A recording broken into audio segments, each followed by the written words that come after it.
Today's lecture is solution to structural social problems. In last video lecture, we came to know what social problem is, how many types of social problem are there, what is the real nature of social problem, what are the approaches to study social problem. As we have studied that there are mainly four types of social problems: structural, familial, developmental, and disorganizational. Now, in this lecture, we are going to study structural social problems and their possible solutions. First of all, structure. Structure is an arrangement of various parts of a thing, and thus we can say that social structure is arrangement of various parts of society. Any disorganization in this structure brings a problem, and these kinds of problems are known as structural problems. Gender and caste inequality, poverty, problems of Dalits and minority, and backward caste are some of these. When we study social problem, we have to know its introduction, its origin, its reasons, its consequences, and in the end, we have to study and find possible remedies and solutions of it. So, in structural problems, we can start from poverty. Poverty is insufficient supply of essential things: income, health, land, lifestyle, and properties are some basis of it. There are so many factors responsible for poverty, including personal factors, economic factors, political factors, and social factors. Personal factors like illness, accident, and age. Economic factors like economic policies, unemployment, recession, etc. Political factors like government policies, and social factors like family disorganization. Crime, child labor, prostitution, drug addiction, beggars, deviance, and unemployment are some consequences of poverty. So we can say that poverty is a major problem of India, and thus remedial measures of poverty are of great importance to discuss. There have been so many efforts made by government to eradicate poverty, and few of them we can discuss as following. First of all, we can discuss 5-year plans. 5-year plans were started with a view to develop the country in a methodical manner. All these 5-year plans mainly aimed at removal of unemployment, desirable progress to industry, and wiping out poverty. The second one is 20-point program. During the emergency of 1975, when Indira Gandhi was Prime Minister of India, Indira Gandhi introduced 20-point program with the main intention of Garibi Hatao. Under this scheme, development of scheduled caste, scheduled tribe, backward classes, providing irrigation facilities to farmers, and extension of primary health services, etc., were included. In this order, next one is Jawahar Rozgar Yojana 1989, which was introduced in 1989 with the intention of helping at least one member of each poorest family by providing employment to them. The rural wage employment programs like NREP, National Rural Employment Program, and RLEGP were merged to Jawahar Rozgar Yojana. Next one is a plan SGSY, introduced in 1999, Swarna Jayanti Gram Swarojgar Yojana. It was launched in place of IRDP, Integrated Rural Development Program.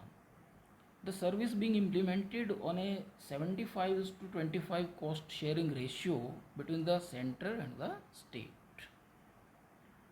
Next and very important plan implemented by government to eradicate poverty is Mahatma Gandhi National Rural Employment Guarantee Act 2005, which were enacted from February 2nd, 2005, and act provides 100 days assured employment every year to every rural household. One third of the proposed jobs of Narega would be reserved for women in it. This is a very important fact. Next one is Pradhan Mantri Kaushal Vikas Yojana, which was introduced in 2015 by Modi government, and this plan was implemented with the help of Ministry of Skills Development and Entrepreneurship to provide skills training to 1.4 million youth at least in India. To conclude, we can say that this is an indisputable fact that India still remains a poor country, in spite of various developmental projects, plans, and programs. We require committed civil servants, dedicated bureaucrats, and strong political leaders committed to the cause of nation to eradicate poverty from our country. Next one we can discuss in structural problems are the problems of scheduled caste and scheduled tribes. The term scheduled caste was first coined by Simon Commission in 1928 and then incorporated into the Government of India Act 1935. Government of India Act scheduled a few of the caste as the most inferior ones which require some special attention. The schedule of caste was designated as scheduled caste. There are many problems of SC and ST like untouchability, unemployment, poverty, civil disabilities, educational disabilities, and low status in society. To eradicate these problems, there have been many efforts done and decisions taken by government till date. We can discuss some of them like Article 17, the most important one, because untouchability was a major problem of SC and ST class. Article 17 of our constitution abolishes untouchability, and Parliament have passed Untouchability Offences Act 1955,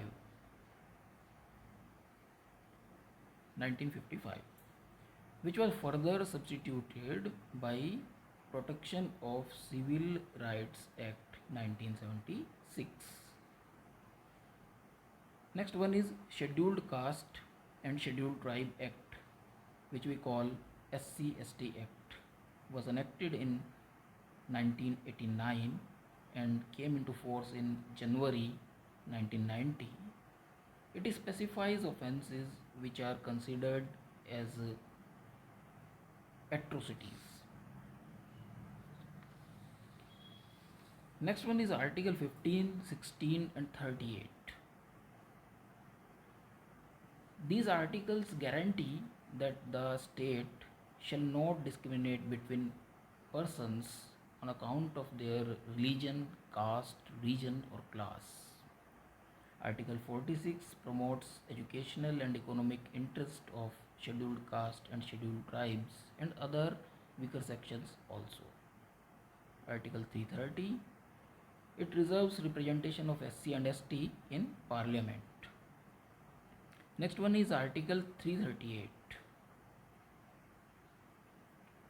It empowers central government to appoint a national commission of SC and ST.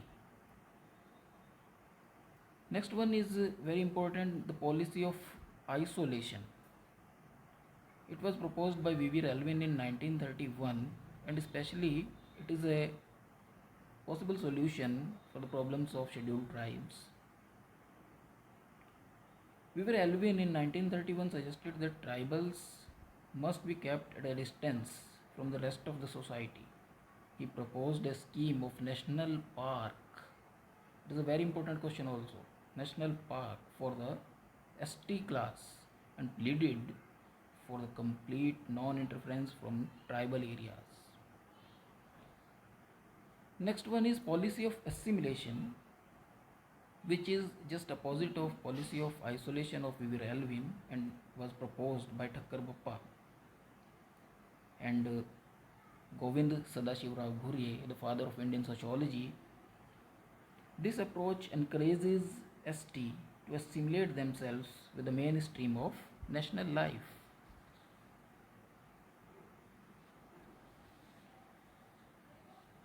So, we can say that there have been many efforts, many plans, projects, and programs started and executed by government to eradicate structural social problems from our society, but most importantly, a general will on the part of people is the first required step to eradicate any problem, whether it be structural, familial, developmental, or disorganizational. Thank you.